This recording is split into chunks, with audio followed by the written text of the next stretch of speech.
してみましたが、焼けることはなく、結果が出ました。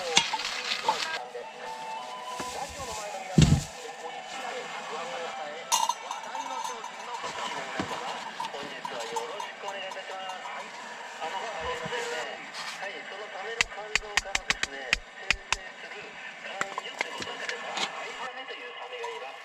約2メートルぐらいの小さなサメなのですが、肝臓がですね、ご提供いただけるんですよね。はい、今回初めてお買い求めの方に限り、天然生活深海ザメ60粒を、通常税込み5400円なんですが、広大な山ですよ。宮古市百重半島にある山です。ニックネームが1000個の森となってるんですよ。1000個立ってるだろう。生えてます。岩手の山トレッキングガイド、土曜日朝6時45分放送です。今度の石川啄木歌子読みは、啄木への深い愛情を感じる妻徹子さんの名言をご紹介します。放送は25日火曜日昼12時45分からです。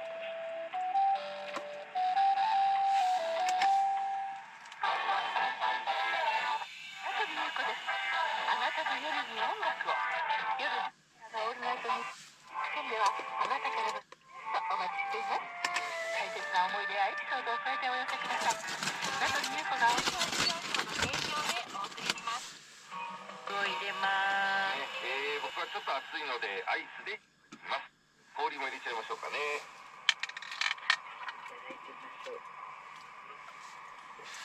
うん、美味しい。ほんと後味もすっきり、コクと酸味両方のバランスが取れて、これ普通に美味しいコーヒーですね。いや、本当に美味しい。これさ、言われなかったらダイエッターをサポートするためのコーヒーなんて気づかないよね。ね、それぐらい美味しい。香りもね、普段飲むコーヒーと同じぐらい豊かに感じますしね。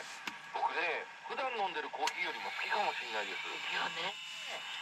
いや、アイスもホットもどちらもこんなに感動的に美味しいんですね。ちなみにこれ1日何回飲めばいいとかってあるんですか？はい、1日1杯から3杯を目安にお飲みください。普通のコーヒーと同じようにいつお飲みいただいても大丈夫です。じゃあさ、本当にいつものコーヒーをエクササイズコーヒーに変えるだけでいいんですか？はい、大丈夫。